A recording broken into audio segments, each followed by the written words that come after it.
మమతా బెనర్జీ టీంలోనే ఒకప్పుడు డబ్బులు వసూలు చేసిన వాళ్ళే ఇప్పుడు పెద్ద సమస్య అయి కూర్చుంది. తృణమూల్ కాంగ్రెస్ ఎంపీ కళ్యాణ్ బెనర్జీ అట్లాగే కే ఈ తృణమూల్ కాంగ్రెస్ మినిస్టర్ జావేద్ ఖాన్ మధ్య గొడవ ఇప్పుడు బయటకు వచ్చింది. కళ్యాణ్ బెనర్జీ వాళ్ళ కాన్వర్సేషన్ని ఓపెన్గా, అంటే తన పార్టీలోనే ఇప్పుడు రెండు గొడవలు అవుతున్నాయి. కళ్యాణ్ బెనర్జీ మమతా బెనర్జీకి సన్నిహితుడు.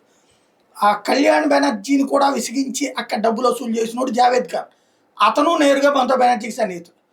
అందుకని ఈ ఇద్దరు, ఈ జావేద్ ఖాన్ చాలా మంది దగ్గర డబ్బులు వసూలు చేసిన ఉదంతానికి సంబంధించిన కాన్వర్సేషన్ కళ్యాణ్ బెనర్జీ రిలీజ్ చేశాడు. కళ్యాణ్ బెనర్జీ చెప్పేది ఏంటో, ఎవరైతే డిమాలిషన్ నోటీసులు ఇచ్చి ముందు షాపులు కూల్చేస్తాం, ఇల్లు కూల్చేస్తామని నోటీసులు ఇప్పించేవాడు జావేద్ ఖాన్. ఆ తర్వాతన జావేద్ ఖాన్ తరపున ఈ కళ్యాణ్ బెనర్జీ మాట్లాడాడు కొంతమందితో. అక్కడ ఉండాల్సిందే అని కళ్యాణ్ బెనర్జీ అడిగితే ఎవరు వాళ్ళంతా అన్నటువంటిది అడిగి ఫ్లాట్ ఓనర్స్ డబ్బులు కట్టించుకున్నారట జావేద్. అంటే కళ్యాణ్ బెనర్జీని అడ్డం పెట్టి జావేద్ డబ్బులు వసూలు చేస్తే ఆ డబ్బులు కళ్యాణ్ బెనర్జీకి ఇవ్వలేదు.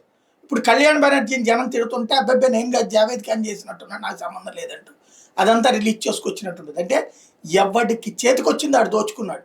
టీవీలు, పేపర్లు అన్నీ నిద్రపోయినాయి. ఓ రకంగా మమతకి బానిసత్వం చేసినాయి అన్నమాట పరిస్థితి. ఇప్పుడే ఒక్కొక్కటి ఎక్స్పోజ్ అవుతుంది.